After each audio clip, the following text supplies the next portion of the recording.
Hello বন্ধুরা, আরেকবার আমার চ্যানেলে সবাইকে আপনাদের স্বাগত। তো আজকে রান্না করব জল বড়া। তার জন্য সবজি লাগবে আর লাগবে ডাল। ডালটাকে আমি আগের দিন রাতে ভিজিয়ে রেখেছিলাম, সকালে ধুয়ে নিয়েছি ভালো করে।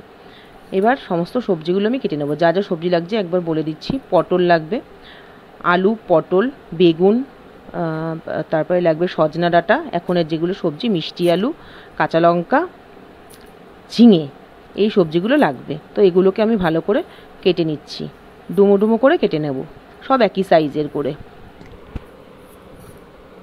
এই এই সময় এই তরকারিটা খাওয়া ভীষণ ভালো, শরীরের জন্য তো ভীষণ ভালো।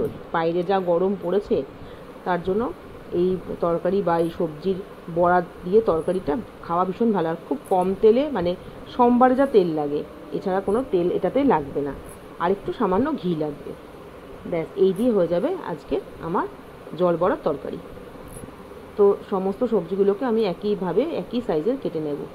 আর সবথেকে মেন হচ্ছে, এখন গরম যা হঠাৎ করেই যা গরম পড়ে গেছে, তার জন্য এই ধরনের কম তেলে রান্না খাওয়া এখন শরীরের জন্য ভীষণ ভালো।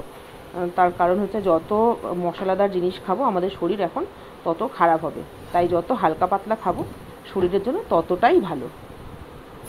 তো সব সবজিগুলো আমি এক এক করে কেটে নিচ্ছি। কুমড়ো, আলু সবই খোসা একদম নিট অ্যান্ড ক্লিন করে ছাড়াবো না, অল্প একটুখানি রেখেই ছাড়াবো। তো আমার মতে এইরকম একটুখানি রেখে ছাড়ালে বেশি ভালো লাগে খেতে, মিষ্টি আলু, কুমড়ো এগুলো। তো সব সবজি আমি কেটে নিয়ে ভালো করে ধুয়ে পরিষ্কার করে নেব। আর ডালের যে ডালটা আমি ভিজিয়ে রেখেছিলাম রাত্রেবেলা, মটর ডাল নিয়েছি আমি। তো সেই ডালটা ভালো করে ধুয়ে পরিষ্কার করে নিয়েছি। আমি শিলে ফেলে বেটে নেব ডালটা। তার কারণ হচ্ছে গিয়ে, শিলে ফেলে বাটবো এই কারণেই, যাতে একটু ঘন শুকনো শুকনো বাটাটা হয়। মিক্সিতে দিলে কি হবে, একটু জল দিয়ে বাটতে হবে, মানে পাতলা হয়ে যাবে। তো আমার পাতলা ডাল বাটা হবে না, আমাকে একটু শুকনো ঘন করে বাটতে হবে। তো কিছুই না, প্লেন ডাল বাটা, আর কিছু না। ওর মধ্যে একটু নুন মেশাবো। সব সবজি আমি কেটে নিয়েছি, কাঁচা লঙ্কাটাও চিড়ে নিয়েছি। কোনো ঝাল, শুকনো লঙ্কা আলাদা কোনো কিছু দেবো না এর মধ্যে, কেন এটা আমি কারণ শরীর স্বাস্থ্যের কথা চিন্তা করে, এখনের যে খাওয়া যে সবজি উপকার, সেই তার কথা চিন্তা করে এটা বানিয়েছি। তো কড়াইতে আমি তেল দেবো না, সমস্ত সবজিগুলো দিয়ে আমি জল দিয়ে একটু ভাপে বসাবো। আর ওদিকে আমি ডালটা বেটে নিয়েছি, ডালের মধ্যে আমি একটু নুন দিয়ে মেখে নেব। সব সবজিগুলো আমি দিয়ে ঢেকে দেবো। এখন আমি সবজিতে নুন দেবো না, সবজিটা একটু সেদ্ধ হয়ে যাবে, তারপর আমি সবজিতে নুন দেবো। দেখুন সবজিটা মোটামুটি একটু সেদ্ধ হয়ে এসছে, পুরোপুরি হয়নি, আলুগুলো একটু শক্ত আছে। তো এবার সবজিটা সেদ্ধ হবে, তবে আমি এটার মধ্যে নুন দেবো। আগের থেকে নুন দিলে সবজিটা একটু শক্ত থেকে যেতে পারে। তো যেরকম করে আমরা শুক্তো রান্না করি, ঠিক ওই একই প্রসেসে সেদ্ধ হয়ে গেছে পরে আমি একটু নুন দিয়ে দিলাম। এবার আমি ডালটা যে বেটে রেখেছি, দেখুন একদম শুকনো করে ডালটা বাটা আছে। শুকনো করেই বাটতে হবে, ঝোল ঢিলা হলে হবে না, একটুখানি নরম হলে হবে না, তাহলে জলে দিলে ওটা ছড়িয়ে যাবে।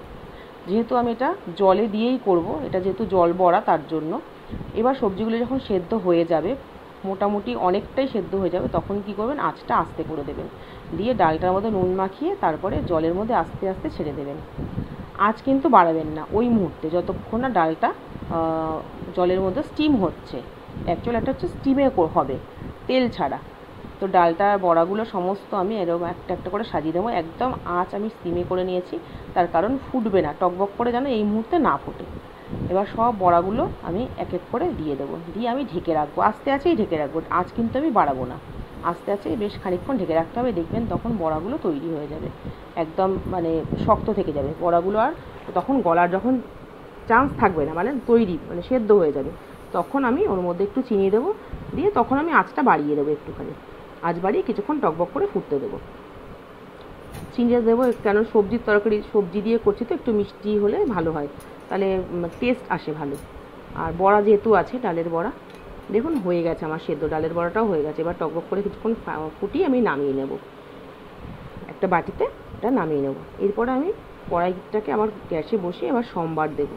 কী সম্বার দেবো, শুকনো লঙ্কা আর কালো জিরে, দেখ আর কিছু সম্বার দেবো না। এবার ওটা তরকারিটা দিয়ে দেবো এর মধ্যে। সুতরাং কতটাই শরীরের জন্য ভালো বুঝতেই পারছেন, যেহেতু অল্প একটু তেলেটা রান্না হয়ে যাবে। বললাম যে কিছুটা শুক্তোর মতো, তবে খেতে কিন্তু আপনারা জানি না বুঝতে পারছেন কিনা, তবে খেতে কিন্তু ভীষণ ভালো হয়। আমরা আজকে খেয়েছি, খেয়েই আপনাদের সাথে আমি এটা শেয়ার করছি। কেন কি আমাকেও তো দেখতে হবে জিনিসটা কীরকম হয়েছে। তো আমার তো ভীষণ ভালো লেগেছে, আপনারা অতি অবশ্যই করুন, কারণ কি এটা সত্যি শরীরের জন্য ভীষণ উপকার। এবার আমি সোমবারটা দিয়ে দেবো, দিয়ে একটুখানি ফুটতে দেবো। দেওয়ার পরে যখন তৈরি হয়ে যাবে আমি একটুখানি ঘি দেবো, ঘি দিয়ে কিছুক্ষণ ঢেকে রেখে দেবো। ঘিটা দিলে না খুব সুন্দর একটা গন্ধ বেরোবে, ঘিয়ের একটা খুব সুন্দর গন্ধ বেরোবে, খুব ভালো যায় ঘিটা। তো দিয়ে কিছুক্ষণ ঢেকে রেখে দেবো, ব্যাস তৈরি হয়ে যাবে আমার ডালের জল বড়া। ভীষণ ভালো খেতে, গরম গরম ভাতে খেয়ে দেখবেন ভীষণ ভালো লাগবে।